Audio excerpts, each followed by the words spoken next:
Hello बच्चों, कैसे हैं आप सभी। आई होप आप लोग बहुत अच्छे होंगे और आपकी पढ़ाई भी काफी अच्छी चल रही होगी, है ना।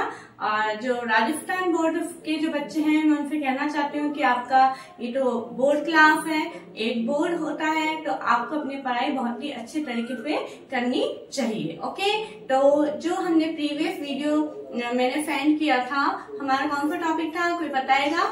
हमारा टॉपिक था adding manual and fertilizer. Okay, manual क्या होते हैं, फर्टिलाइजर्स क्या होते हैं, उसके बारे में काफी अच्छे तरीके से आप समझ गए होंगे, ऐसा मैं पूरी उम्मीद करती हूँ। और इसी के साथ में आज हम अपना एग्रीकल्चर प्रैक्टिस का नेक्स्ट स्टेप लेकर आएंगे, जो कि 4th नंबर का है, वो है हमारा इरिगेशन। ओके बच्चों, तो इरिगेशन क्या होता है, इरिगेशन क्यों करना जरूरी होता है, इरिगेशन की क्या क्या फोर्सेज हैं, वो सारी चीजें आज हम इस वीडियो के अंदर देखने वाले हैं। तो आप लोग अपना साइंस का नोट कॉपी जो आपने बनाया होगा, मुझे पूरा यकीन है, तो वो आप लेके बैठिए, ओपन करिए और उसे अपना नोट डाउन करते जाइए। और जब मैं समझाऊं तो आपका पूरा कंसंट्रेशन इस स्क्रीन के सामने होना चाहिए। ओके बच्चों, तो आइए हम अपना आज का वीडियो स्टार्ट करते हैं।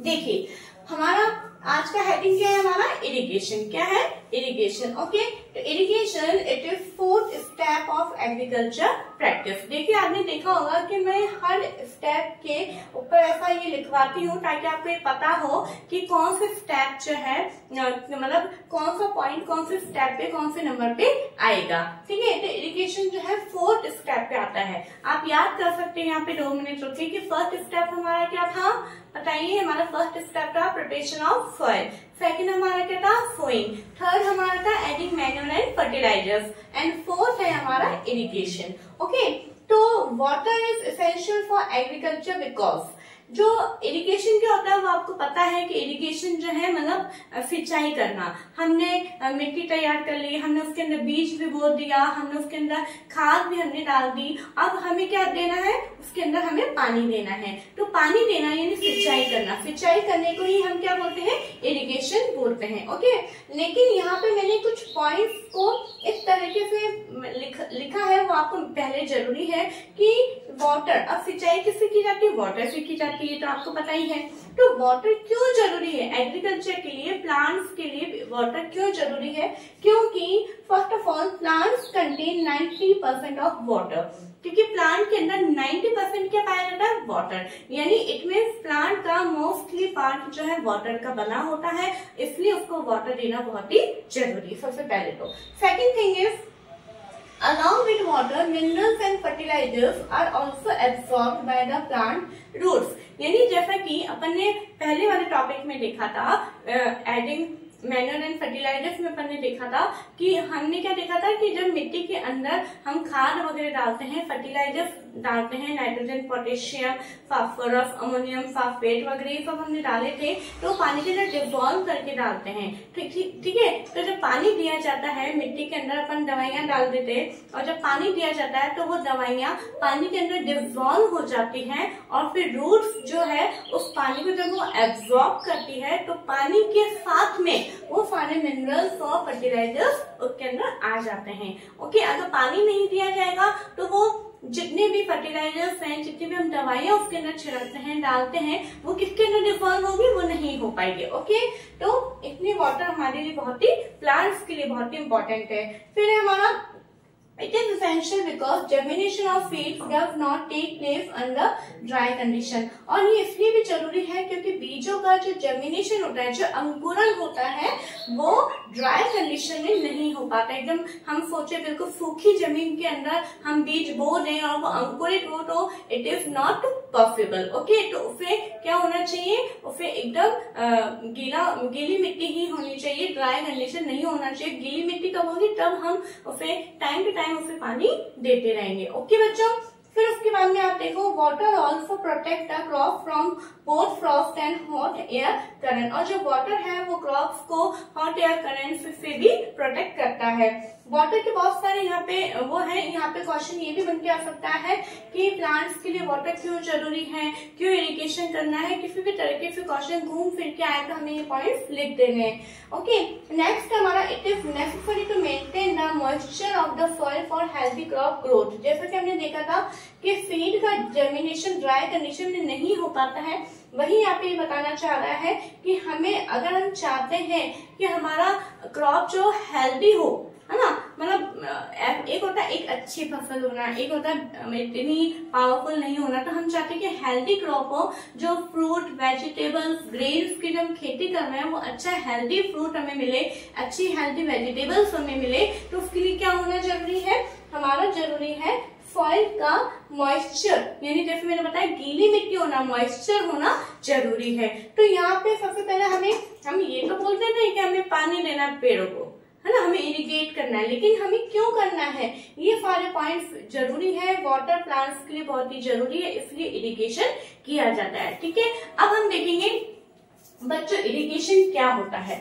ना। इरिगेशन में हिंदी में तो मैंने बताया कि सिंचाई करना, लेकिन अगर साइंस में हर एक चीज की डेफिनेशन मांगता है। The supply of water to crop at regular interval is called irrigation, यानी क्रॉप्स के अंदर पानी का सप्लाई करना एक निश्चित अंतराल के अंदर, तो फिर हम क्या बोलते हैं, इरिगेशन बोलते हैं। आप देख रहे हैं क्या पूरे दिन भर पानी दिया जाता है, नहीं, ठीक है, कई बार जो है 4-4 घंटे में भी दिया जाता है, 2 घंटे में भी दिया जाता है, कई बार आपने देखा है कि सुबह भी दिया जाता है और शाम के समय में भी दिया जाता है ना। ये क्या होता है, ये क्रॉप के ऊपर डिपेंड करता है। जो इरिगेशन है वो क्रॉप पे डिपेंड करता है कि कौन सी क्रॉप को कितना पानी चाहिए, और सीजन के ऊपर भी डिपेंड करता है। जैसे कि समर है, गर्मी के सीजन में बहुत ज्यादा इरिगेशन की जरूरत होती है पानी, क्यों, क्योंकि पानी इवेपोरेट होता रहता है। एकदम दिन के समय में इरिगेशन नहीं होता है, क्योंकि पानी इवेपोरेशन हो जाता है। सुबह के समय या फिर इवनिंग के समय जो है पानी दिया जाता है। तो ये जो इरिगेशन है वो अलग अलग टाइप से होता है। ओके बच्चों, अब हमारा आता है कि इरिगेशन कैसे किया जाएगा, करना तो है हमें, लेकिन इरिगेशन कैसे किया जाएगा, इसके क्या क्या सोर्सेज है वो देखिए। देखिए 2 टाइप्स के इसके सोर्सेज है। फर्स्ट है traditional method and second is modern method. Okay, अब ट्रेडिशनल मेथड आप देख रहे हैं जो पारंपरिक तरीके हैं, यानी जो पुराने तरीके से जो चले आ रहे हैं उन्हें हम क्या बोलते हैं, ट्रेडिशनल। और मॉडर्न जो नाम से पता चला यानी आधुनिक तकनीक, यानी जो अभी लेटेस्ट टाइम के अंदर जो मेथड अपनाए जा रहे हैं उन्हें हम क्या बोलते हैं, मॉडर्न मेथड बोलते हैं। अब आपको यहाँ पे ये देखिए मैंने एक तरह से चार्ट बनाया है, और चार्ट इसलिए बनाया ताकि आपको हर एक नाम आसानी से याद हो जाएगा और आपको अपनी कॉपी के अंदर बच्चों बनाना है। ठीक है, तो अब आपसे पूछेगा जाए ट्रेडिशनल मेथड में क्या क्या किस तरह से किया जाता था। तो मोट ये अलग अलग वो है जो कि जिसके द्वारा, जैसे कि आप वेल देखते हैं, कुआं, ठीक है, तो कुएं के द्वारा भी जो पानी लिया जाता है और उसके बाद में जो खेतों में डाला जाता है वो क्या है, ट्रेडिशनल मेथड है।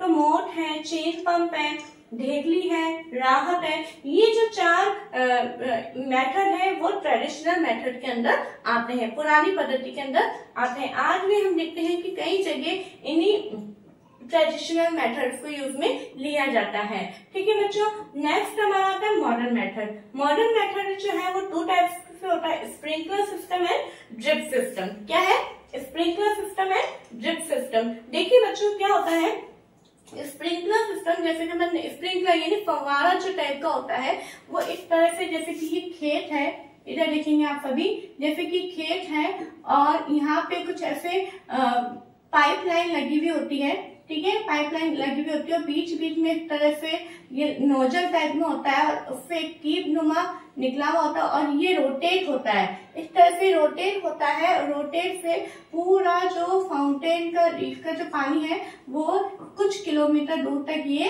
फैलता है। ठीक है, इस तरह से ये नोजल रोटेट होती है और जितना इसका वो होता है तो पानी उतना दूर तक ये पूरा उस फील्ड के अंदर पहुंचता है। इस तरह से स्प्रिंकलर सिस्टम यहाँ पे काम में आता है। और ये मॉडर्न मेथड क्यों अपनाए गए हैं, ताकि जो वेस्टेज होता था पानी का वो इनसे बचाव हो सके। ठीक है, नेक्स्ट हमारा है ड्रिप सिस्टम। ड्रिप सिस्टम क्या होता है, आप इधर देखिए, जैसे कि ये खेत है, फील्ड है और यहाँ पे एक तरह से पाइप लाइन डाली जाती है और इसका बिल्कुल अंदर एक पाइप एक को डाला जाता है ताकि पेड़ों की जड़ों के अंदर, और यहाँ पे पानी से बूंद बूंद करके ड्रॉप बाय ड्रॉप इस तरह से गिरता है, जिस तरह से जमीन में पानी भी पूरा पहुंचता है और पानी भी वेस्ट नहीं होता है। ये जो ड्रिप सिस्टम है वो वहाँ इन इलाकों में ज्यादा होती है जहाँ पे पानी की बहुत ही शॉर्टेज होती है। तो इस तरह की जो दोनों टेक्निक है, दोनों मेथड है, वो उनसे पानी की भी बचत होती है और बड़ी बड़ी जगहों पे इनको इस्तेमाल में भी लिया जाता है। ओके बच्चों, तो यहाँ पे आपको आई होप ये समझ में आ गया होगा कि इरिगेशन क्या होता है, इसके कितने सोर्सेस हैं, इरिगेशन क्यों करना चाहिए, है ना, इरिगेशन हमारा एग्रीकल्चर प्रैक्टिस का कौन सा स्टेप है, ये सब आपको आई होप समझ में आ गया होगा। ओके, तो आज के टॉपिक आपने कॉपी के अंदर आपको नोट डाउन करना है। ये सारे पॉइंट्स जो है आपकी बुक में है, लेकिन मैंने इसको अलग तरीके से लिखवाया है ताकि जब क्वेश्चन पुट अप हो तो आपको आंसर फ्रेमिंग करने में कोई प्रॉब्लम ना आए। ओके बच्चों, तो आई होप आपकी वीडियो अच्छी लगी हो, और अगर अच्छी लगी है तो प्लीज इसे लाइक करिए, शेयर करिए और सब्सक्राइब करिए, और आप अपने फ्रेंड्स को भी आप इसके बारे में बताएं। अगर आपको एक पॉइंट भी समझ में आया है तो मुझे ऐसा लगता है कि आपको बताना चाहिए ताकि आपके फ्रेंड्स, आपके जो कजिन्स हैं वो भी इसका फायदा उठा सकें। Okay, thank you.